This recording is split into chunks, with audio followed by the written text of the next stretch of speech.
kesempatan kali ini kita akan membahas tentang penyimpanan ASI perah. Bagi sebagian besar ibu, cara paling mudah untuk memberikan ASI adalah dengan menetekkan langsung pada payudara atau direct breastfeeding. Namun pada keadaan tertentu, terkadang hal ini sulit untuk dilakukan. Misalnya pada saat anak sakit berat, kondisi prematur di mana kemampuan meneteknya belum sempurna, dan alasan yang paling sering adalah karena ibu harus kembali bekerja.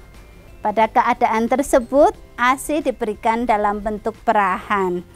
Ada beberapa hal yang harus diketahui saat harus memerah dan menyimpan ASI. Yang pertama, pastikan ibu mencuci tangan dengan bersih sebelum memerah ASI dan menyimpannya. Yang kedua, wadah penyimpanan harus dipastikan bersih. Ibu dapat menggunakan botol kaca atau kontainer plastik dengan tutup yang rapat dengan bahan bebas BPA. Hindari pemakaian kantong plastik biasa maupun botol susu disposable karena wadah-wadah ini mudah bocor dan terkontaminasi. Kontainer harus dicuci dengan air panas dan sabun serta dianginkan hingga kering sebelum dipakai. Yang ketiga, simpanlah ASI sesuai dengan kebutuhan bayi. Keempat, pastikan bahwa pada wadah ASI telah diberi label berisi nama dan tanggal ASI diperah. Kelima, tanggal kapan ASI diperah perlu dicantumkan untuk memastikan bahwa ASI yang dipakai adalah ASI yang lebih lama. Keenam, jangan mencampurkan ASI yang sudah dibekukan dengan ASI yang masih baru pada wadah penyimpanan. Ketujuh, jangan menyimpan sisa ASI yang sudah dikonsumsi untuk pemberian berikutnya. Kedelapan, putarlah kontainer ASI agar bagian yang mengandung krim pada bagian atas tercampur merata. Jangan mengocok ASI karena dapat merusak komponen penting dalam susu. Berikut beberapa tips dalam membekukan ASI. Yang pertama, kencangkan tutup botol pada saat ASI telah membeku sepenuhnya. Yang kedua, sisakan ruang sekitar 2,5 cm dari tutup botol karena volume ASI akan meningkat saat beku. Yang ketiga, jangan menyimpan ASI pada bagian pintu lemari es atau freezer. Berikut ini panduan menyimpan ASI perah untuk bayi sehat yang lahir cukup bulan. Tempat penyimpanan, yang pertama di meja. Suhu adalah suhu ruangan maksimal 25 derajat Celcius. Durasi penyimpanan 6-8 jam. Wadah harus ditutup dan dijaga sedingin mungkin, bila perlu dibalut dengan handuk dingin. Yang berikutnya, tempat penyimpanan di cooler bag tertutup. Suhu min 15 sampai dengan min 4 derajat Celcius. Durasi penyimpanan 24 jam. Pastikan es batu menyentuh ke wadah ASI sepanjang waktu. Hindari membuka cooler bag. Tempat penyimpanan berikutnya di lemari es, suhu 4 derajat Celcius, durasi 5 hari. Keterangan simpan ASI pada bagian belakang lemari es.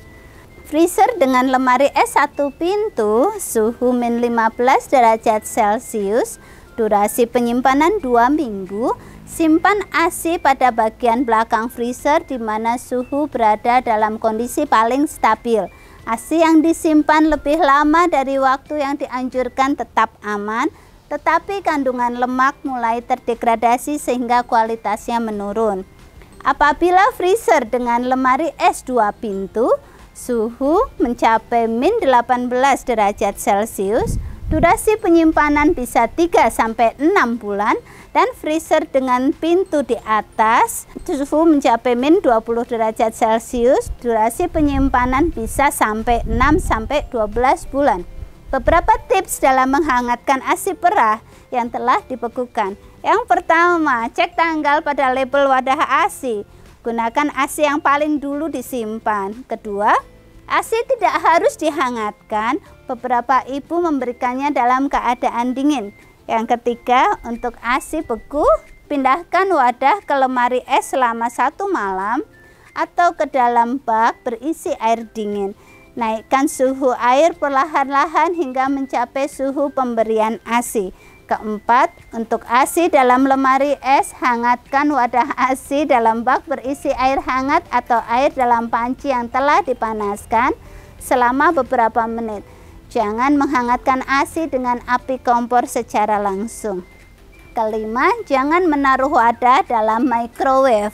Microwave tidak dapat memanaskan ASI secara merata dan justru dapat merusak komponen ASI dan membentuk bagian panas yang melukai bayi. Botol juga dapat pecah apabila dimasukkan dalam microwave dalam waktu lama. Keenam, goyang botol ASI dan teteskan di pergelangan tangan terlebih dahulu untuk mengecek apakah suhu sudah hangat. Ketujuh, berikan ASI yang dihangatkan dalam waktu 24 jam.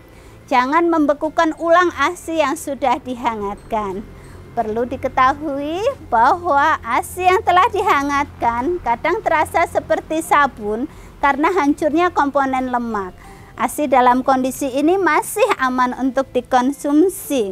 Apabila ASI berbau anyir karena kandungan lipase atau enzim pemecah lemak tinggi, setelah diperah, hangatkan ASI hingga muncul gelembung pada bagian tepi, tetapi jangan mendidih.